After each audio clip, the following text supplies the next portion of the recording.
Assalamualaikum warahmatullahi wabarakatuh. Salam jumpa lagi dengan saya Samsul Ramli dalam channel pengadaan Samsul Ramli. Hari ini kebetulan masih berada di Gili Trawangan di Pondok Santi Village. Kita mendapatkan harga khusus untuk berada di sini dan membantu atau mendukung program mempertahankan kontribusi pariwisata terhadap perekonomian masyarakat. Di sini banyak sekali pekerja-pekerja lokal yang di-hire oleh pemilik villa. Kemudian dari beberapa diskusi, mereka sangat berterima kasih kepada wisatawan-wisatawan lokal yang masih mau berkunjung ke Gili Trawangan. Karena terus terang, untuk bertahan hidup saja bagi mereka, itu jauh lebih baik. Gitu. Oke, baik. Materi pengadaan yang akan saya sampaikan pada hari ini adalah tentang ada banyak pertanyaan atau permintaan dari kawan-kawan. Samsul tolong bikin materi atau konten tentang Badan Layanan Umum Daerah, khususnya pengadaan di BLUD.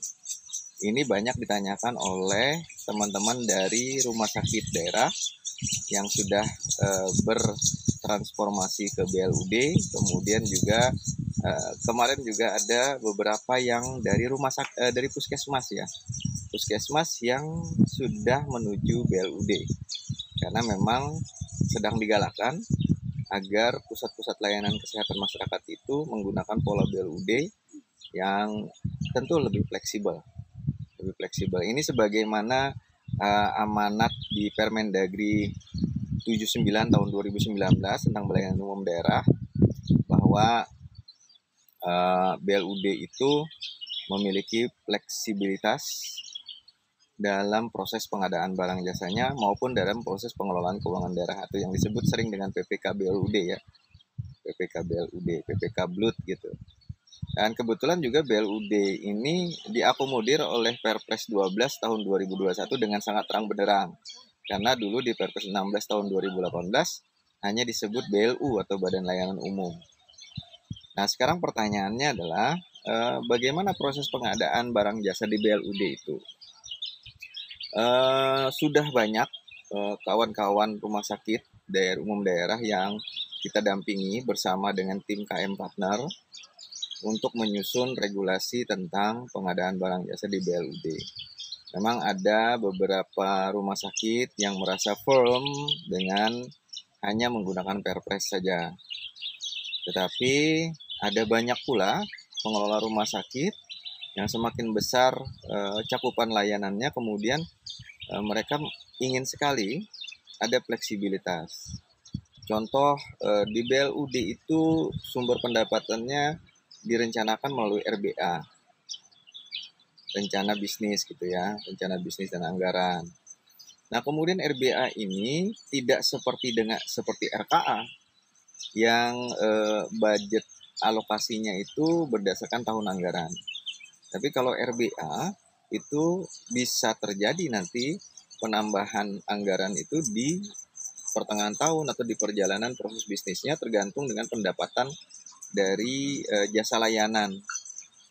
Nah, kalau kita menggunakan pola tahun anggaran, maka pendapatan jasa layanan yang berada di tengah-tengah proses itu tentu akan sulit, akan mendapatkan kendala untuk ketika dialokasikan ke dalam belanja yang existing maupun belanja baru.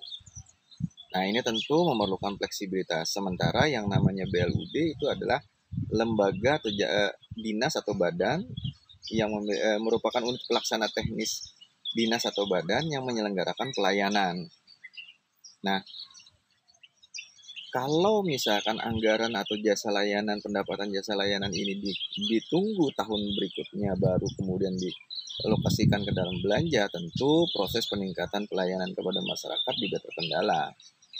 Maka diperlukanlah fleksibilitas dari sisi belanjanya, di dalamnya termasuk pengadaan barang jasa. Nah, di dalam Perpres sudah sangat jelas bahwa pengadaan barang jasa di BLUD itu termasuk yang dikecualikan. Maka secara mindset sebenarnya Presiden melalui Perpres 16 tahun 2018 sebagaimana diubah dengan Perpres 21 itu mengamanahkan kepada Direktur BLUD untuk mengambil tindakan terkait fleksibilitas penggunaan dana non APBN, non APBD yang dikelola oleh BLUD melalui jasa layanan tadi. Untuk itu kemudian proses pengadaan barang jasanya dibebaskan dari standar yang umum. Karena dibebaskan dari standar yang umum, maka harus ada pegangan standar. Jadi untuk BLUD itu sangat disarankan menyusun regulasi pengadaan barang jasa sesuai dengan karakteristik bisnis yang ada di BLUD. Di masing-masing rumah sakit itu bisa saja berbeda. Di masing-masing rumah sakit itu bisa saja berbeda, sehingga tidak bisa juga kita copy paste dengan rumah sakit yang lain gitu. Karena saya melihat juga ada trennya copy paste saja, dan kemudian juga ada SE dari kepala LKPP yang mencontohkan bagaimana contoh atau format dari peraturan direktur terkait pengadaan barang jasa. Contoh ini cukup untuk menjadi pegangan bagi BLUD atau rumah sakit yang BLUD untuk melaksanakan pengadaan barang jasanya. Tetapi tentu yang harus dilihat adalah tidak semua kemudian terakomodir di dalam contoh tersebut.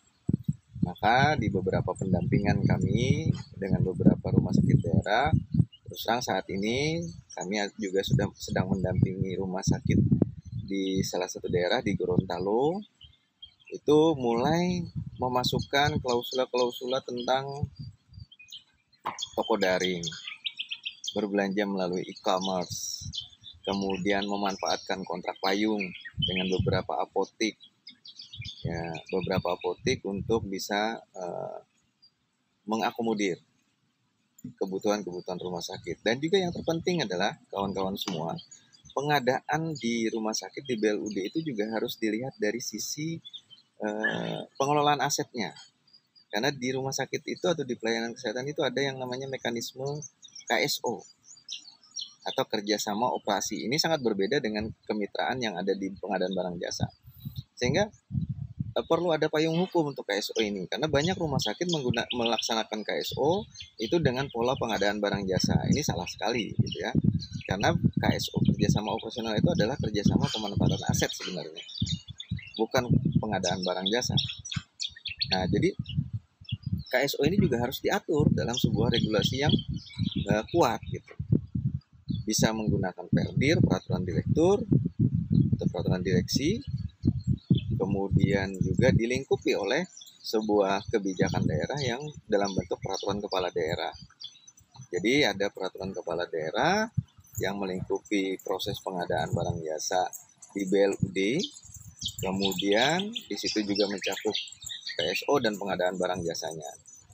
Nah, jadi bedakan antara KSO dengan pengadaan barang jasa. KSO adalah pengelolaan aset, pengadaan barang jasa adalah penyediaan atau pengadaan barang jasa yang dibutuhkan oleh rumah sakit. Sehingga regulasi pengadaan barang jasa dan KSO ini bukan satu kesatuan. Bahwa KSO adalah proses pengadaan, maka iya benar. Nah, itu diwadahi oleh sebuah peraturan kepala daerah. Nah, konsepsi peraturan kepala daerah ini adalah konsepsi peraturan pengadaan, bukan pengadaan barang jasa saja. Karena pengadaan barang jasa itu ada pengadaan personil, PNS, ada pengadaan aset, ada pengadaan barang jasa, gitu ya. Jadi banyak sekali pengadaan lingkupnya. Nah, yang dilingkupi oleh peraturan kepala daerah ini dua, pengadaan terkait pengelolaan aset, yaitu kerjasama operasi tadi, dengan pengadaan barang jasa. Jadi produknya ada peraturan kepala daerah yang melingkupi dua, KSO dan pengadaan barang jasa, kemudian ada peraturan direksi tentang pengadaan barang jasanya, ada peraturan direksi tentang kerjasama operasinya. Nah, ini juga nanti bisa diduplikasi di puskesmas yang sudah BLUD. Nanti dia merujuk kepada peraturan kepala daerah terkait dengan pengadaan, yang di dalamnya mencakup lingkupnya adalah KSO dan pengadaan barang jasa. Nah, jadi konsep seperti inilah yang di benchmarking oleh tim KM Partner gitu ya. Salah satu partnernya saya dan beberapa orang teman yang tergabung dalam KM Partner itu mencoba memfasilitasi kawan-kawan di daerah, sehingga cukup satu peraturan kepala daerah itu melingkupi semua BLUD yang ada di daerah. Kemudian masing-masing BLUD membuat regulasi yang fleksibel sesuai dengan cakupan layanan yang ada di masing-masing BLUD.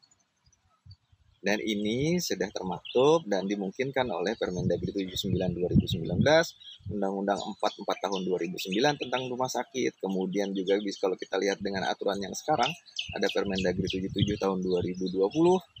Kemudian juga ada Perpres 12 tahun 2021. Nah, mudah-mudahan informasi ini menjadi satu pencerahan buat kawan-kawan semua. Dan silakan kalau misalkan ada daerah yang berminat untuk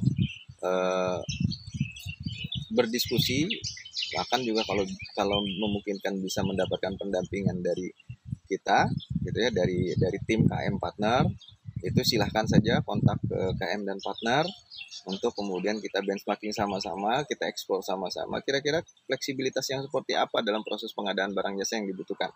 Karena masing-masing daerah, masing-masing lembaga, masing-masing rumah sakit juga akan sangat berbeda fleksibilitas yang dibutuhkan.